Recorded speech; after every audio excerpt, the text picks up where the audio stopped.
Só recapitulando, a aula passou só porque não gravou, mas boa tarde, tinha começando a aula 2. Só olhar se tá gravando.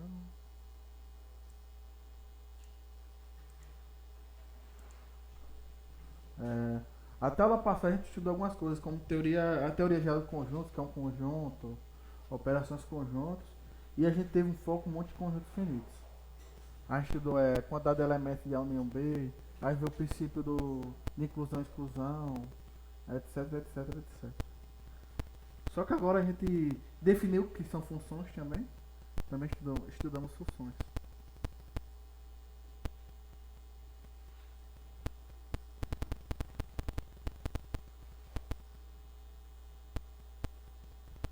Em particular, a gente viu o que é uma função injetiva, o que é função injetiva, o que é imagem inversa, etc, etc.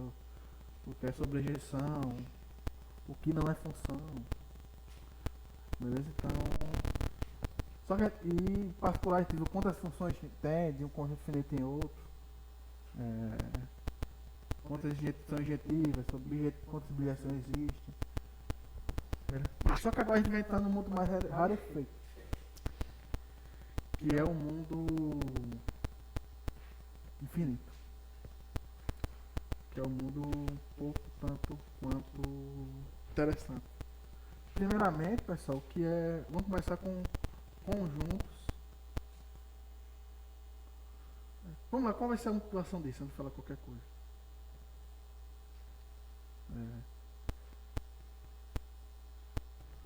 Vamos lá, a gente estudou conjuntos.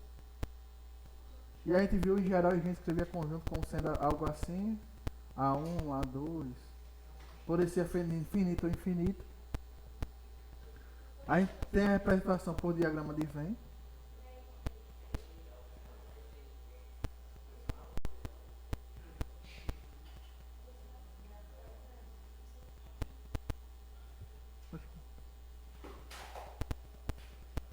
Diagrama de Venn.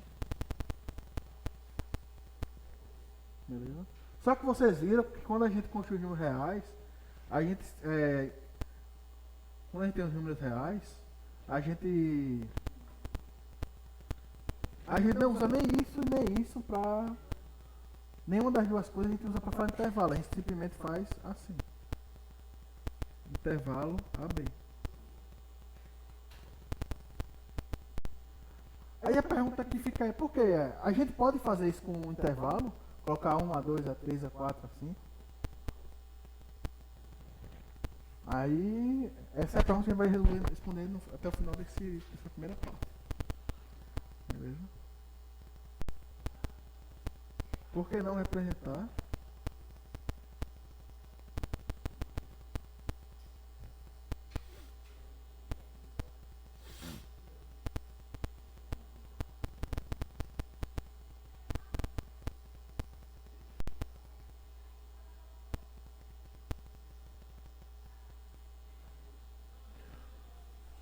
Beleza?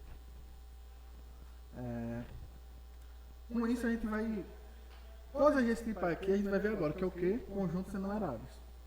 Que são os conjuntos enumeráveis.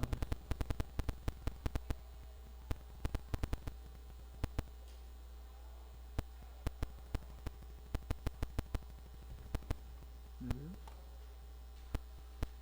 O que é um conjunto numerável? Um conjunto A é numerável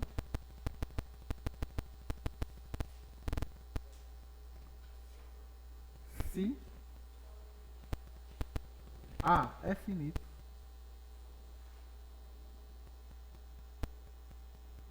ou existe bijeção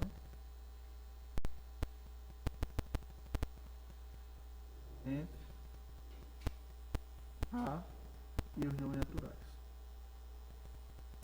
Ou seja, existe uma função f, A em N, f é bijeção.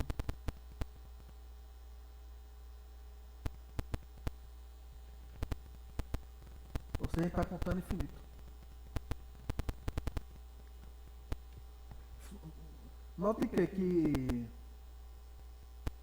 como a gente representava o conjunto finito com uma função? A gente pegava f de A de 1 no conjunto de 1 até n e fazia, né? Pegava um elemento, associava no 1, pegava outro elemento, associava no 2. Que no fundo é contar, né? O contar de uma maneira heurística é você enumerar as coisas. Então, tem 1, 2, 3, 4 carrinhos. Isso é o que a gente fazia. E o que o matemático faz qual é a função do matemático? Fazer as coisas de maneira rigorosa. Isso aí foi pensado por Euclides, os seus elementos. E que é o que domina até hoje. Assim. Tanto é que eu acho que é o livro mais produzido junto com a Bíblia. Assim. Talvez tirando os livros sagrados, ao Corão, Bíblia, acho que é o livro mais estudado da história. É tão estudado que assim determinou o que ia ser matemática. Então nada mais. A gente está fazendo aqui hoje deixando o contar aquela coisa inocente e rigoroso. E por que é importante? Porque quando você tem um rigor, isso não dá fruto. A gente não tem duplicidade, a gente não tem ponta solta.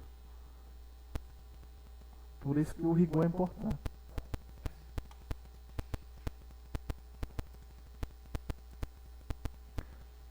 Já no caso aqui, ó, eu pego essa forma. Porque ele fazer 1, 2, 3, tipo, é a mesma coisa fazer num conjunto finito, ele enumera quando você pode fazer 1, 2, 3, 4, 5, 6, 7.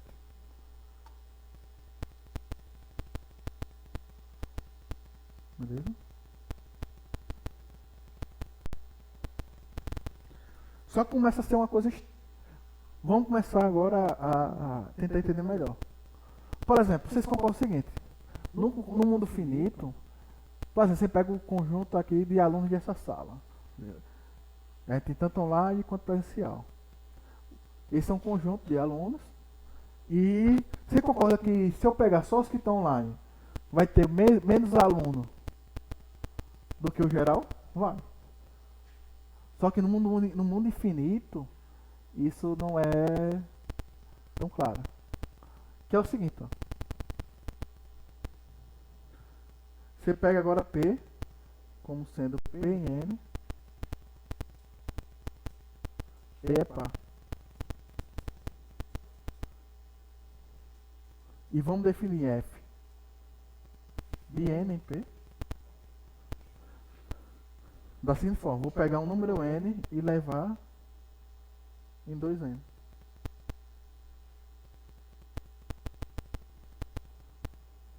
Ou seja, levo no dobro. Aí a pergunta que fica é, isso é uma objeção?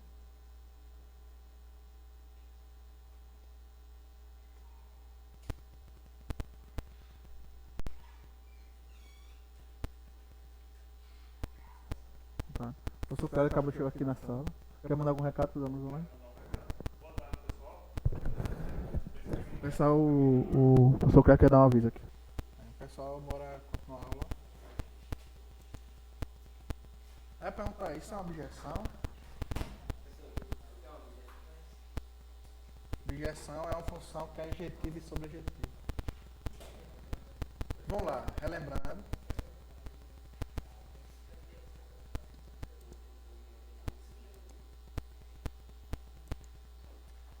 Beleza. Relembrando.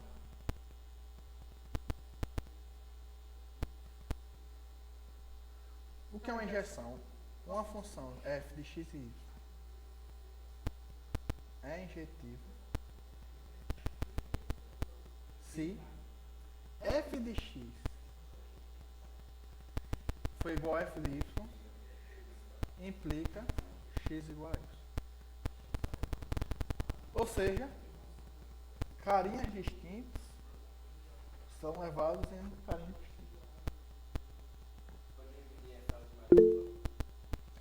Se as imagens são iguais, então eles são iguais. Quando você pega dois carros de contradomínio, do domínio, eles vão em carros diferentes, distintos no contradomínio. Beleza? Por exemplo, a altura não é uma coisa injetiva, por exemplo. Oi, Rafael. Aumentar a grossura da letra. Professor, Melhor escrever, viu? Quem sabe aumentar a grossura de linha, essas coisas aqui, não sei. Deixa eu ver.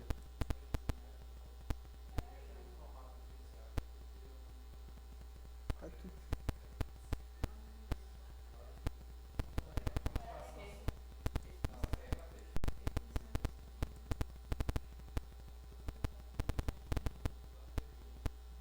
O maior que tem é esse.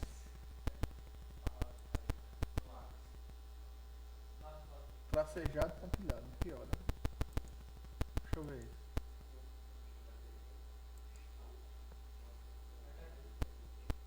É, pior.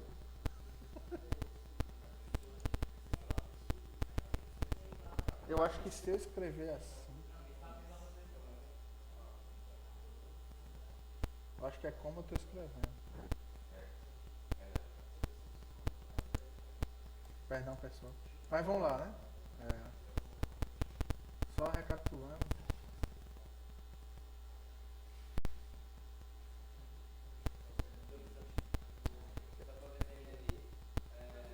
Fala o microfone.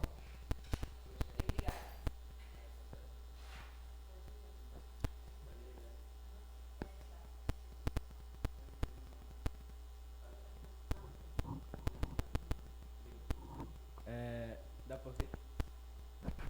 Fala. Injetiva é quando o f de x é igual a f de y. Certo? Implica que x igual a y. Sim, beleza. É, Injeção é isso? injeção. Sobre a injeção é quando a imagem da função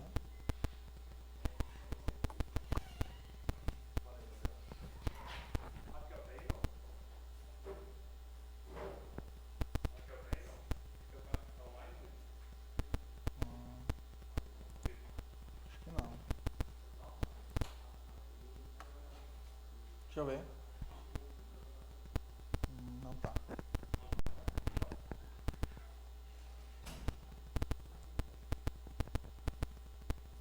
Só voltar aqui, ó.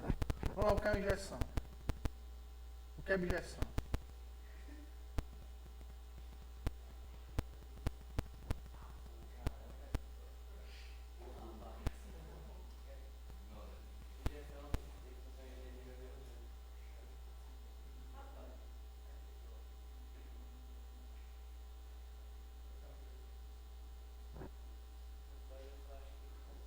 Objeção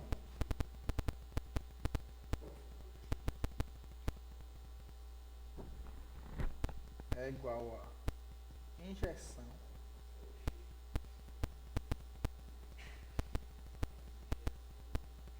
e sobrejeção.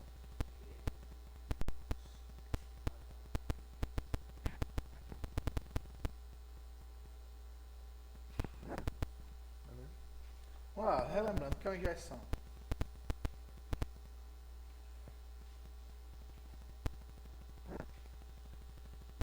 Você tem f de x e y. Se você pega dois carinhas aqui, x diferente de y, você vai ter que f de x também tem que ser diferente de f de y. Caras distintos levam imagens distintas.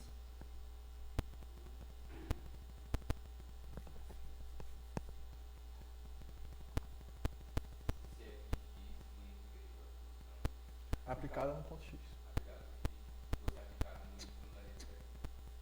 Se você pega x e y e aplica a função nesses caras, eles são diferentes também. Exatamente. X e y diferentes, explica que a imagem deles também são diferentes. Sobrejeção.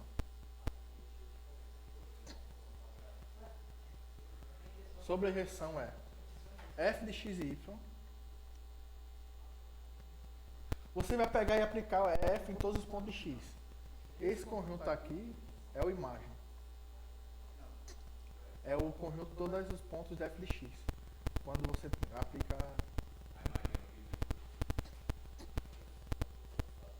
todos os resultados. Né?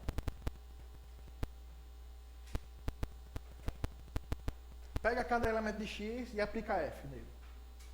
Aplica f em cada elemento. Esse conjunto todinho é o que chama de imagem.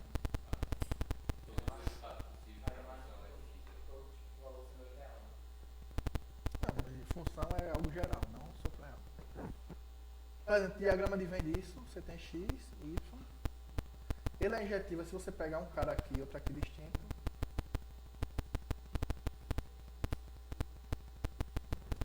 E o que é sobrejeção? É quando a imagem é igual ao contradomínio. Não fica ninguém do contradomínio sem ter ninguém associado a ele. Beleza? O que é sobrejeção? Mas lembrando, pode ter 2 em 1, por exemplo. Não tem ninguém da imagem do contradomínio sem ninguém associado.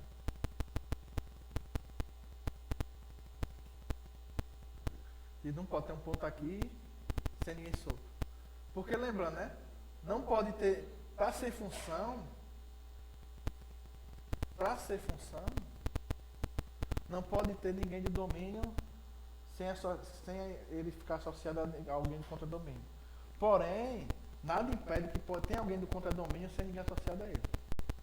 Por exemplo, essa função aqui, 2n, você tem que nenhum número ímpar tem alguém associado a ele. Beleza?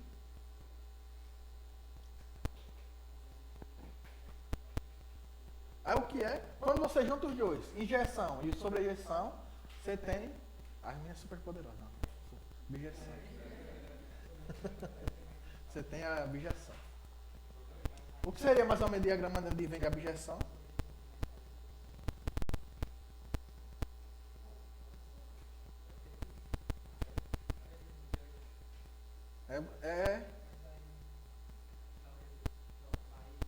Não tem ninguém não tem 2 associados a um mesmo contradomínio e não fica ninguém solto. Ou seja, você faz match de cara. Forma match, é um match completo. É um match completo. Beleza? Então, isso é essa objeção. Aí vamos provar que isso aqui é uma objeção. Vamos seguir então. A gente está definindo F de N em P, pega N e associa a 2 vezes N. Beleza, supõe que F de N é igual a F de M. Quem é F de N? 2N. Quem é F de M? 2M. Isso implica o quê? Que N é igual a M. São injetivos.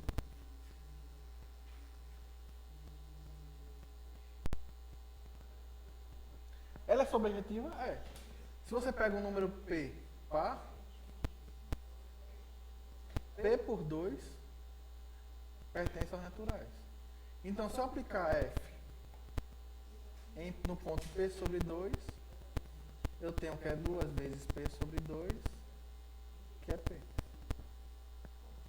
Então, cada cara par tem um cara... Pode falar. Pode falar. Não, vamos não. Não, pra mim não. Não, 0 é par, mas não é natural.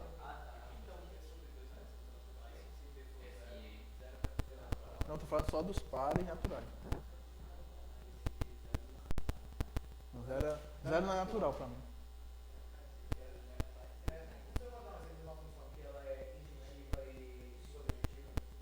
É, objetivo. É. Pega o número par, divide por 2. Então ele é natural. Então você aplica nesse ponto.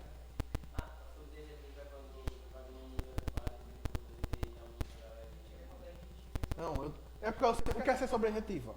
Se você pegar um Z no contradomínio, existe X, tal que F de X igual a Z. Sempre que você pega um cara de contradomínio, você acha um domínio que quando aplica a função cai nele. Isso é ser sobrejetivo. Não fica ninguém de contradomínio sobrando quando você aplica a função em todo mundo. Isso é dizer que... E quando você aplica a função em todo mundo, você tem um subconjunto do contradomínio que chama de imagem.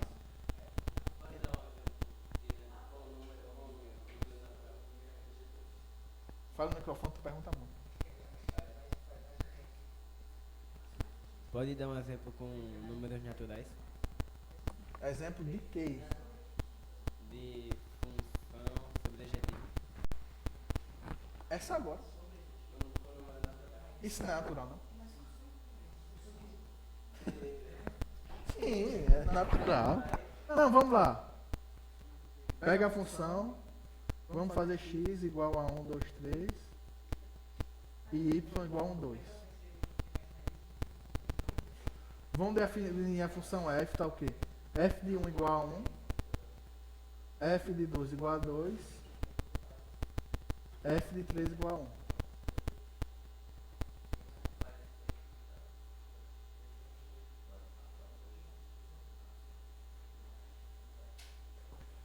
Ela é sobrejetiva? É, porque se eu pego, por exemplo, o 1, o F de 1 é 1. E se eu pegar o 2, o F do 2 é 2. Então sempre vai ter. Ela é injetiva não, porque eu tenho que o F de 3 é igual a F de 1, porém, o 1 e o 3 são distintos. Mas vai botar lá, porque Gabriel. Botar ali, aqui eu acho que eu não ficar atrapalhado. Pode falar.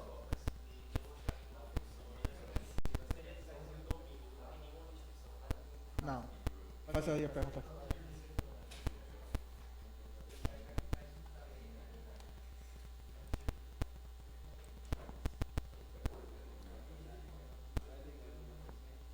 Uma das formas de dizer que uma função seria sobrejetiva seria dizer que ao associar um elemento N e um f de N, esse elemento N não teria nenhuma restrição. Não. Sobrejetiva é sob contradomínio. Como verificar? Você tem a opção aqui f de x e y. Ela é sobrejetiva quando você pega qualquer carinha z aqui em y, você tem que encontrar um cara em x, tal que f de x igual a z. Por exemplo, vamos pegar a função f de x igual a x ao quadrado menos 2. F dos reais no reais. Ok? Ela é sobrejetiva não necessariamente. Por exemplo, vamos pegar... Não é injetiva, não é subjetiva. Mas, por exemplo, vamos verificar se ela é sobrejetiva. Você tem que provar que está todo carinha aqui, está todo z real, existe x, também real, está o f de x igual a z. Ou seja, x ao quadrado menos 2 é igual a z. X ao quadrado é igual a z mais 2.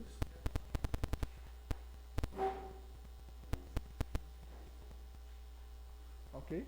Então, se x ao quadrado é z mais 2, x tem que ser mais ou menos raiz quadrada de z mais 2.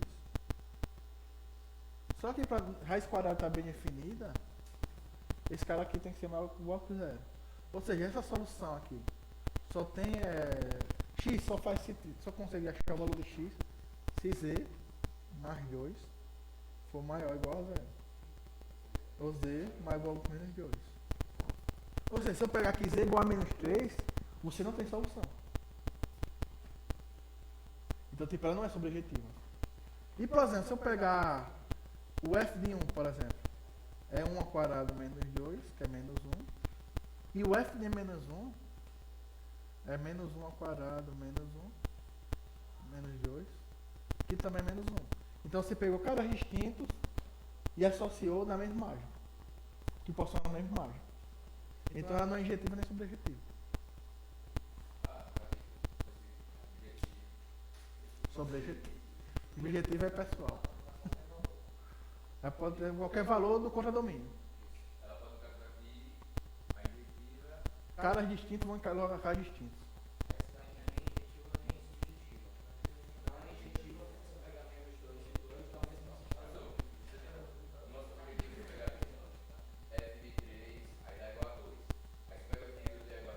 Não. Sobrejetiva é o seguinte, pega um cara do contradomínio. Que foi o que a gente fez aqui, ó. Eu defini essa função. Eu quero ver se ela é injetiva. Eu tenho que pegar um cara do contradomínio, z real, que é o contradomínio, e tenho que achar um x, que é o que o f de x é igual a z. O que eu vou verificar aqui? Que x, quando eu aplico fixo z e quer achar o x. Então você vai ter que x ao quadrado é z mais 2, então x é mais ou menos raiz quadrada de z mais 2. Com isso, eu tenho o seguinte, para a raiz quadrada ficar bem definida, ela tem que ser não negativa. Então z mais 2 tem que ser mais igual que 0, z mais igual que menos 2. Então, por exemplo, se você pegar z igual a menos 3, não tem x real que satisfaça isso. Então ela não é sobrejetiva. Sobrejetiva é sempre essa equação aqui, ó, f de x igual a z, ela tem que ter solução para a função. Vira uma equação, entendeu? E ser injetiva, caras distintos, locais distintos. Real. Números reais. O domínio É de onde você está saindo e contra o domínio é para onde você está chegando. aí Sempre conjuntos. Função é sobre conjuntos. É sair de um conjunto para o outro. É uma máquina. E a função funciona como uma máquina. Você quer sair de um canto para o outro e essa função vai ser a máquina. E quando você pega um cara, essa máquina vai ir para o outro canto. É o transporte. Indo para o real. E o x ao quadrado menos 2 é a máquina que está transformando ele. Você vai botar um x, vai aplicar essa fórmula aqui, essa maquinazinha, e vai sair outra coisa lá do outro lado. Isso é a imagem do ponto. Agora voltando para o caso. F de n dos números pares, eu pego n e levo duas vezes n. Pares naturais para mim aqui, ou seja, não tem zero. Para facilitar. Ok?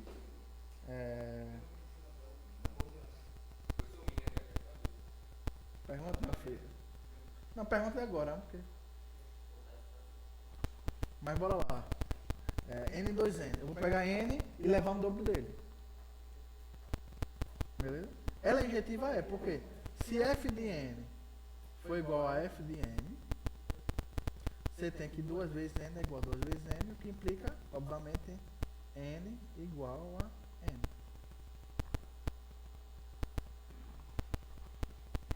Ok? Então, e por que ela é sobrejetiva? Pega o número par. P em Pzão. P sobre 2, P dividido por 2 é natural.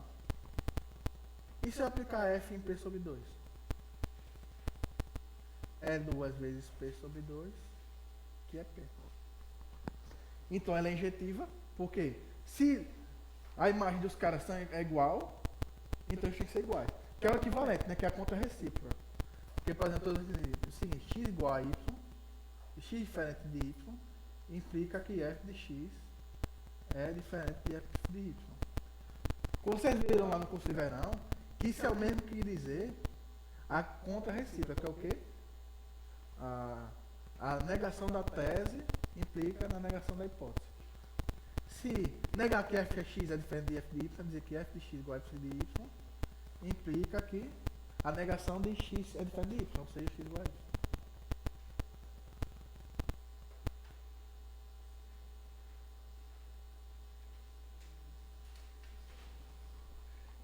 Só que é estranho, né? Porque P é um subconjunto de N, porém P ele é diferente de N. Então o mundo infinito é mais rarefeito. Assim. Por exemplo, uma brincadeira que você pode fazer é 1, 2, 3, 4, 5, 6. E aqui você tem 2, 4, 6, 8, 10. Ou seja, você tem um cara que é menor e tem o mesmo tamanho. Contra-intuitivo.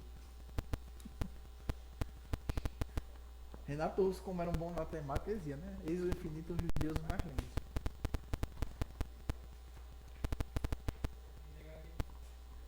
Ok.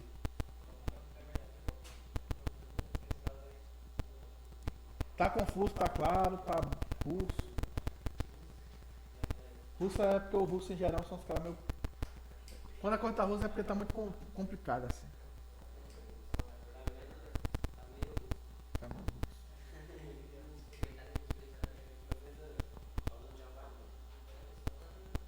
Não fale. Deixa eu ver, alguém tem no chat alguma coisa?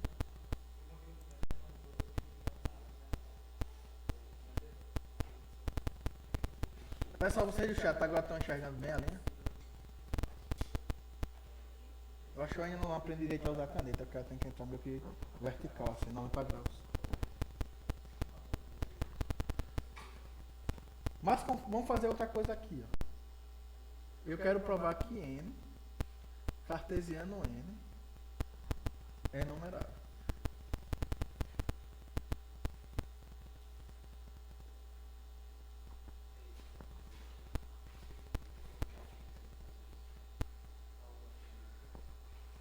Eu vou definir a seguinte função.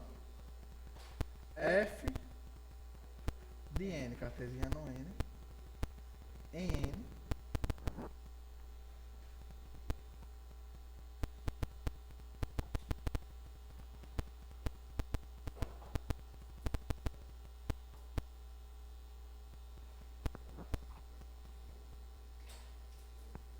e vai pegar um número A e B e levar em 2 elevado a A vezes 3 elevado a B.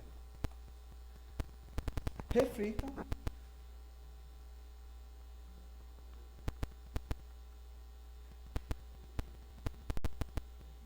Essa função é injetiva.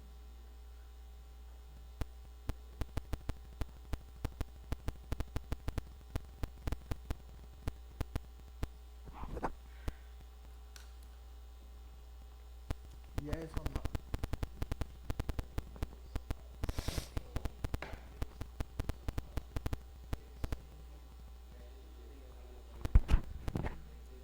Sobre a injetiva ela não vai ser porque, por exemplo, você tá 2 elevado a A vezes 3 elevado a B, não leva ninguém no 7, por exemplo.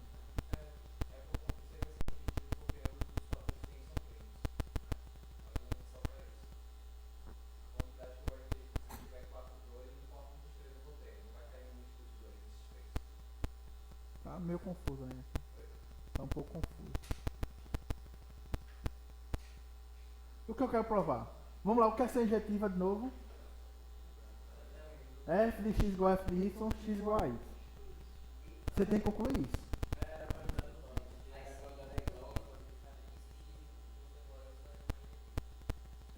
Não, se x... Como assim? Se f de x for diferente de f de y, então não é injetiva. Não. Não necessariamente. Pega f de x igual a 2x, por exemplo. Você pega f de 12 é diferente do f de 4, tá? Mas não é, isso é injetivo.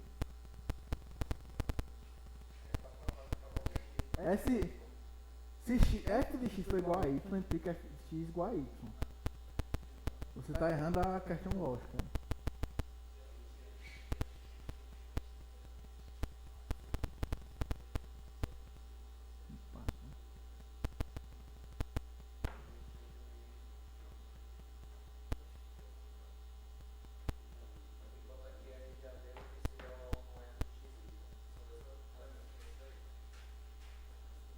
Beleza.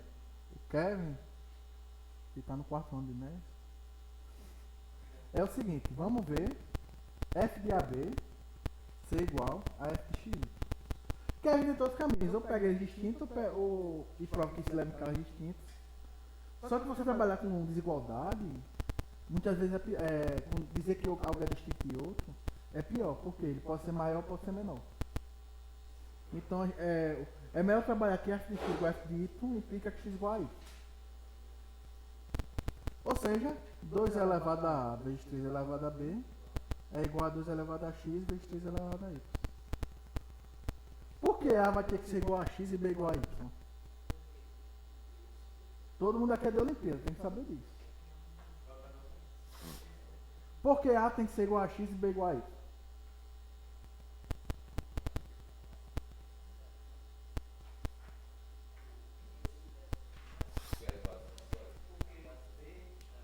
Teorema fundamental da... Quê? Exato. O que diz o teorema fundamental da aritmética?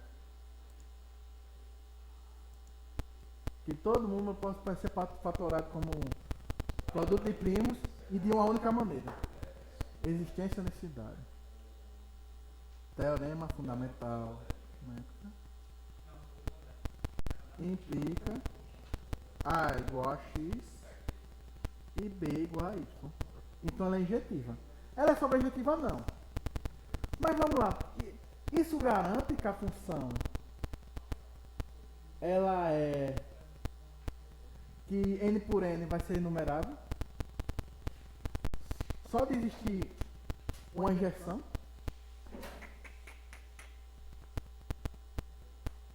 F é injetiva, porém, entretanto, todavia, f de x igual a y igual a 7 não tem solução.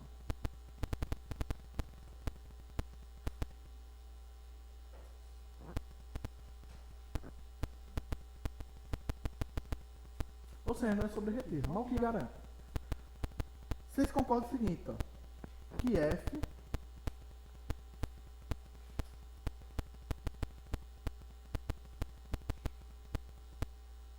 que a imagem de f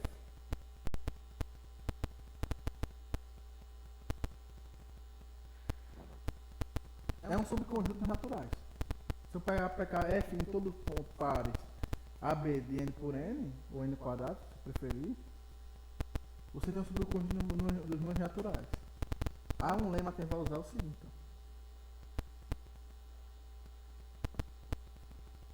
Todo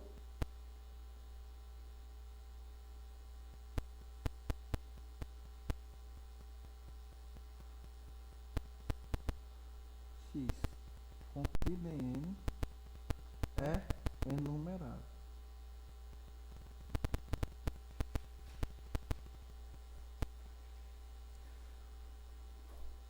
Como prova isso? Faz da seguinte maneira. Se x for finito, tchau. Vamos supor que ela é finita.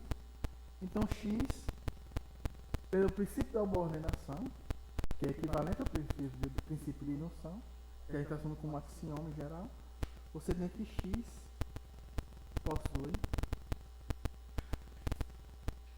um menor elemento.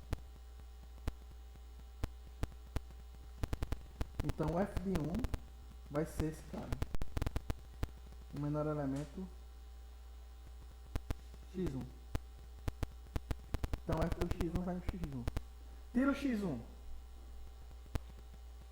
X menos x1 é um conjunto que vai ter um menor elemento. Então 2 menos x2.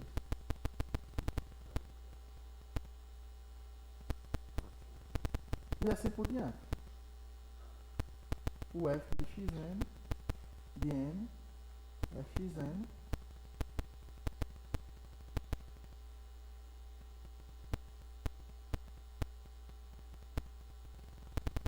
é o xn. Onde xn é o enésimo menor elemento. E por que isso aqui define assim recursivamente, indutivamente, né, no caso, essa função? Porque o conjunto é infinito, então ele nunca acaba. Então beleza, todo conjunto é enumerável.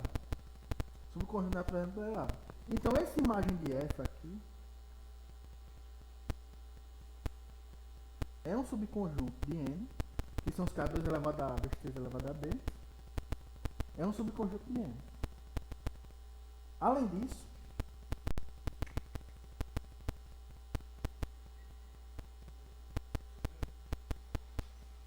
como é um subconjunto de n, ele é enumerável.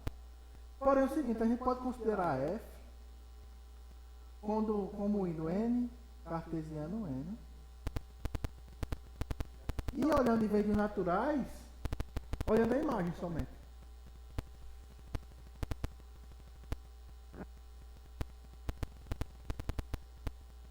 Como fazer? Por quê? Qual o segredo para fazer uma função injetiva sobrejetiva?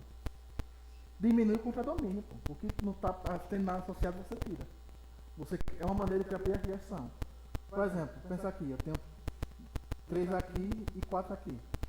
1, 2, 3, 4. Aí associa 1, 2, 3. Não tenho sobrando. Para isso aqui vir uma objeção, eu apago esse carinha aqui, ó. De fazer uma injeção virar uma objeção é isso. Então isso aqui é uma objeção. Quando eu pego todo carinha que não é da forma 2 elevado a 3 elevado a b, eu vou ter uma objeção. Que vai pegar a b e levar em 2 elevado a vezes 3 elevado a b. Por que ela vai ser uma objeção? Porque eu já mostrei que ela, quando você olha só, não na imagem, somente para o n, é uma injeção, e eu tirei tudo que não tem nada associado a ele. Então, se todo mundo tem alguma coisa associada, e ela é injetiva, então ela é uma objeção, uma sobrejeção, juntamente com a injeção, ela é uma objeção. Então, essa é uma objeção entre o subconjunto, entre n por n, e o subconjunto dos números naturais. Só que a gente viu o quê? Que qualquer subconjunto dos números naturais é enumerável. Então esse carinha aqui é enumerável, bizarro.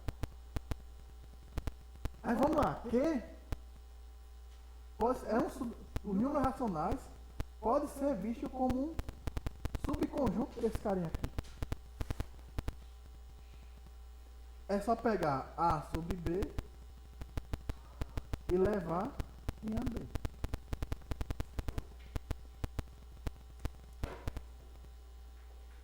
Ou seja, você consegue ver esse carinha aqui como sendo o cara de n por n. Ou seja, números racionais enumerados. Bizarro.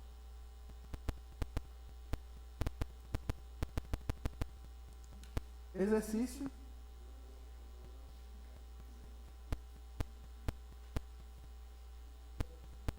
Z é numerado.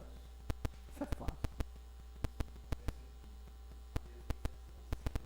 Eu quero exiba f de nz bijeção. Beleza?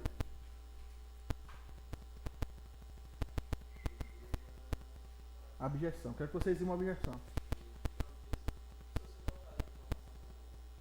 Oi? É abjeção? F de 1 é F de menos 1. Você pode fazer na mão assim, ó. Esse vai esse vai nesse, esse vai nesse.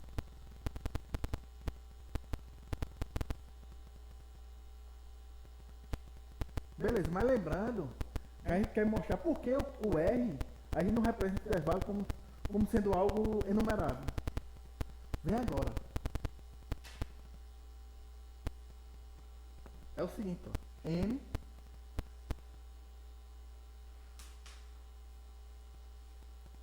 aí mostrou que n cartesiano n é enumerável.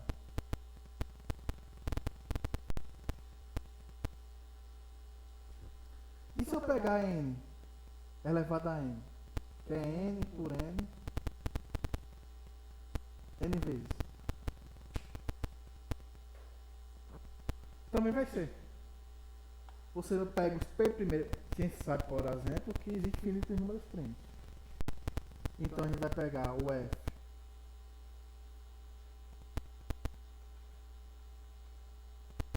n e vai pegar um carinha aqui, a1, a2, an e levar em p1 elevado a 1 até pn elevado a n. Teorema fundamental da aritmética. Vai ser injetivo. A imagem. Você vai, ou seja, você pode ver n cartesiano, n vezes. Aí também pode enxergar isso como sendo um subconjunto dos números naturais. Bizarro, né? Porque é algo maior, mas pode estar dentro. Por isso que às vezes as pessoas falam, por exemplo, o universo está se expandindo, né? É meio confuso. Se ele é tudo, como ele pode crescer? Vai pra onde? Mas tipo, você vê que num mundo assim infinito é um negócio. Um mundo assim de coisas grandes, assim, é algo. Teorias conjuntas é algo muito bizarro. E se eu pegar agora, não uma quantidade finita, mas infinita de vezes? Ou seja, é o conjunto das sequências de números naturais. A1, A2, A3, indefinidamente.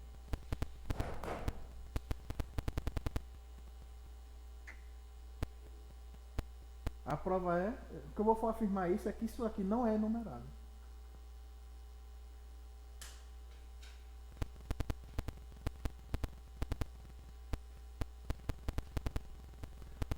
Ou seja, é uma afirmação muito forte. Não existe f, chama esse conjunto aqui de n elevado a infinito. Não existe f de n infinito em n objeção.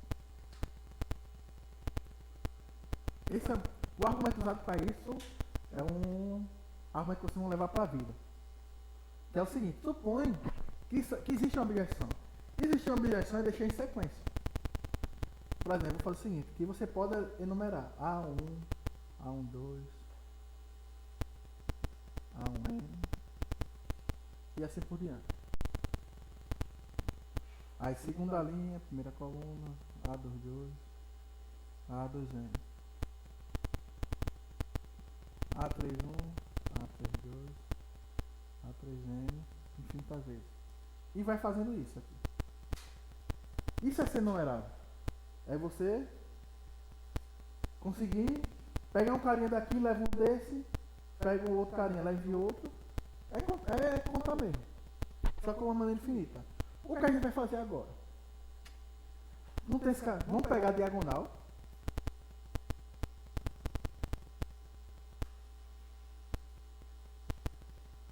A diagonal que é A1, A2, A33, ANN e assim por diante. O que eu vou fazer? Trocar cada elemento desse da diagonal por outro. Beleza? Em vez de ser A1, eu vou fazer B1, B22, B33, BNN. Qual a afirmação? Essa sequência nova aqui que eu construí via diagonal, mudando o elemento, onde eu faço o seguinte, olha, esse carinha aqui é diferente de A1, é diferente de A22, é diferente de A33, é diferente de ANN,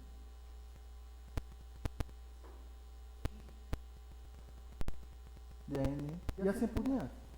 Esse carinha B1, B2, B3, B, até BNN e assim por diante, tá em alguma sequência que eu enumerei? Não. Ele não é nenhuma sequência dessa. Por quê? O B1 é diferente do A1. Então não pode ser a primeira sequência. O B22 é diferente do A22. Então não pode ser a segunda sequência. Ou seja, ele não pode ser nenhuma sequência.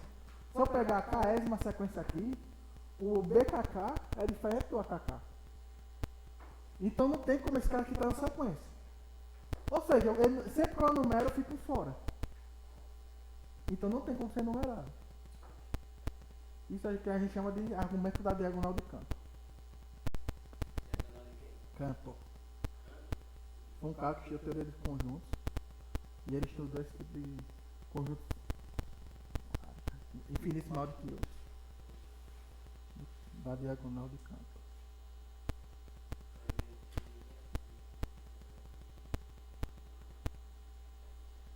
Beleza?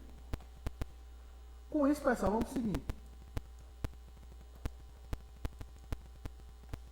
Você concorda que todo número natural, vamos pegar só entre 0 e 1, por exemplo.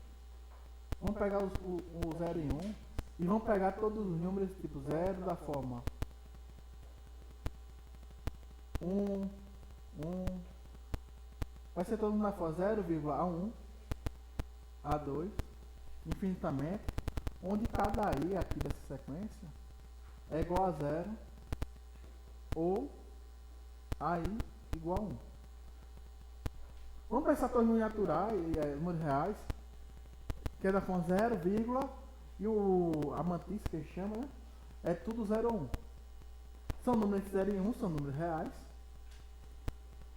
E a afirmação é o seguinte: é que essas sequências formadas por 0 ou 1 também não é numerável.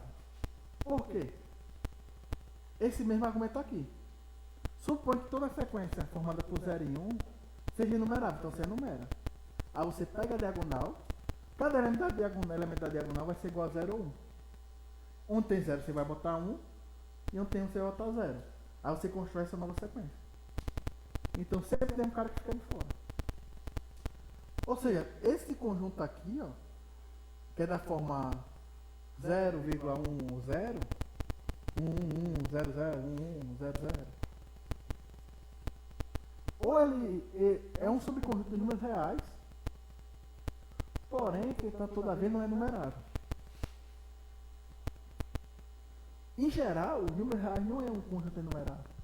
Se o subconjunto dele fosse. Porque se ele fosse enumerável, todo o subconjunto dele também seria.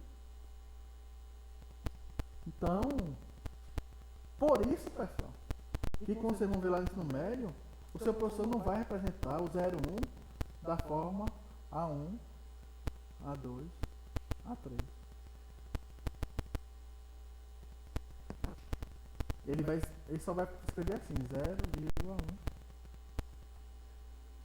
Porque ele não consegue fazer isso. Ou seja, os números reais, o conjunto dos números reais é um conjunto infinito e tem mais elementos do que o conjunto dos números naturais.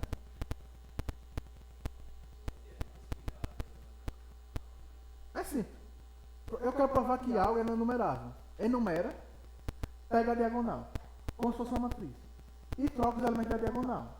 Com isso você tem um novo elemento que é distinto de todos. Por quê? Sempre que você pegar na sua enumeração, você pega o késimo elemento. Quando você pegar o késimo elemento no seu novo carinho que você montou, é diferente do késimo elemento o késimo elemento do cara que você está pegando, que você quer ver. Então, tipo, você enumera e constrói um diferente de todos. Então, independente da forma que eu enumerar, sempre vai ter alguém fora. Isso faz com que o conjunto não seja enumerável. E assim, em geral, é um dos únicos argumentos para provar que algo é não enumerável.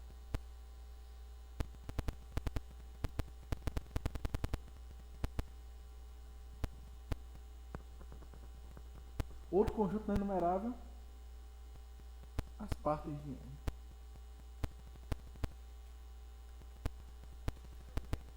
Conjunto de subconjuntos dos números naturais. Isso também é não numerável.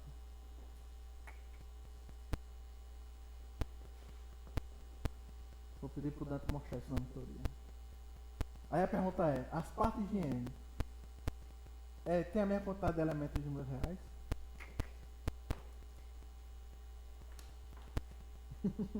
São duas coisas não enumeráveis.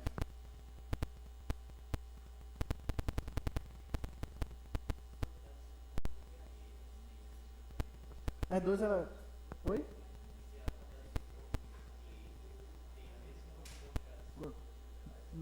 Tem a mesma. Existe uma objeção entre eles.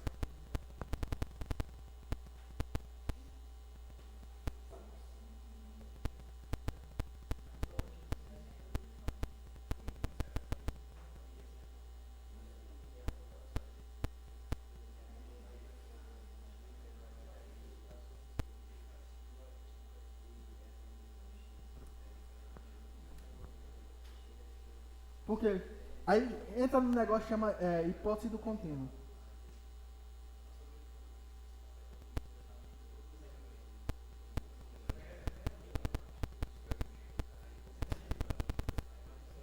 O que é, pessoal, bora lá? Bora.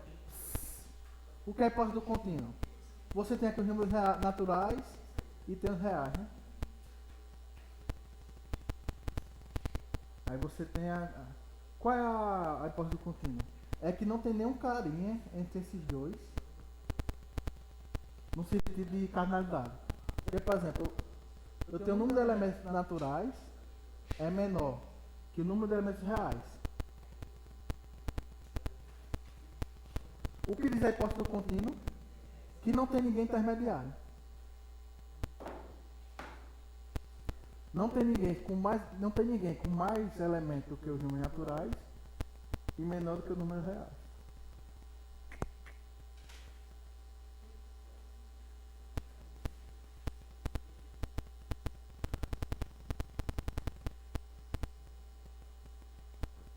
Aí o que aconteceu? Gödel provou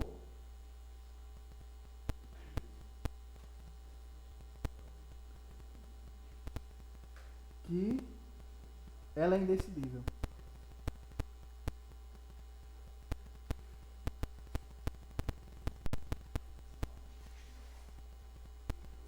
Indecidível em qual sentido? Ela não pode ser provada, nem desprovada. Teorema da incompletude de Kurt Gödel. Qualquer teoria matemática tem coisas que não podem ser provadas nem desprovadas. Não, porque tem uma objeção entre os naturais. Estou falando assim, pega a quantidade de elementos dos naturais. Isso aqui é o menor numerável que você tem. O menor cardinalidade do conjunto que você tem, que são os numeráveis. O que diz a hipótese contínua? Não tem nenhum cara com mais elementos que os naturais, ou seja, que não é numerável, e que tenha mais elementos que números reais.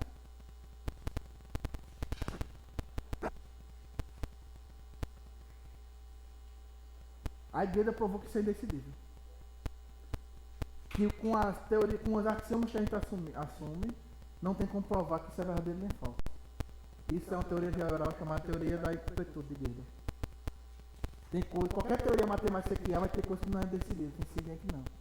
E a hipótese do contínua tem relação com computação. Porque se ela for verdadeira,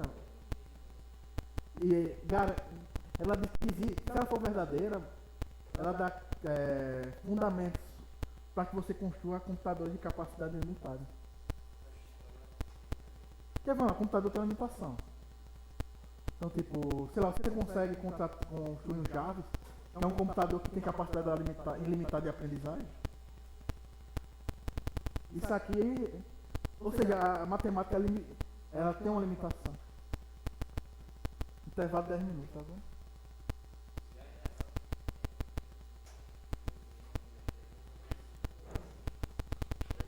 Pessoal, intervalo em 10 minutos.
que tava desativado aqui. Alô, pessoal. Pessoal, vou encerrar lá agora. Aí vai fazer o seguinte. Bota o nome aí na chamada de vocês. Aí no chat que vai servir como chamada. Aí próxima aula a gente vai funcionar em função quadrada.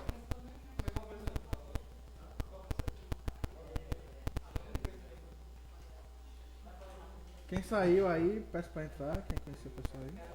10 minutinhos aí. Tem até as quase 55 pra fazer.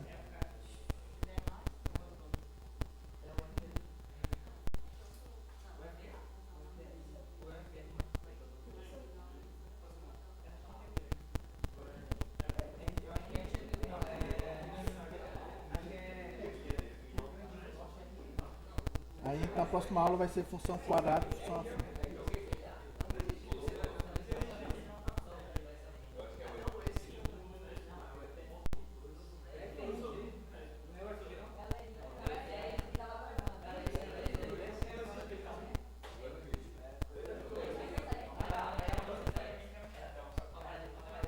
Vamos botando nome, vamos botando nome. Outro aviso. Pessoal, a lista vai até 4 de abril. Depois de 4 de abril não vai aceitar mais não vai ser mais assim recebimento. Então. E no dia 5 de abril vai ter uma lista. Oi? A primeira até pro dia 4.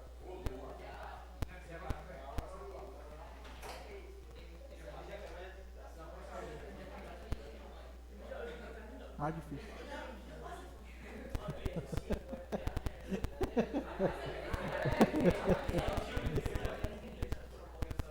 Vamos botando aí, pessoal. Tô 32 pessoas aqui, não botaram nome.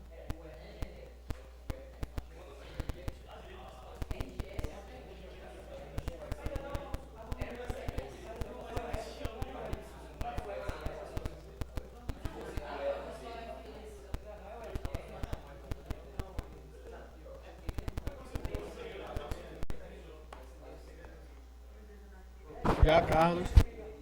Tem que ir embora aqui aí.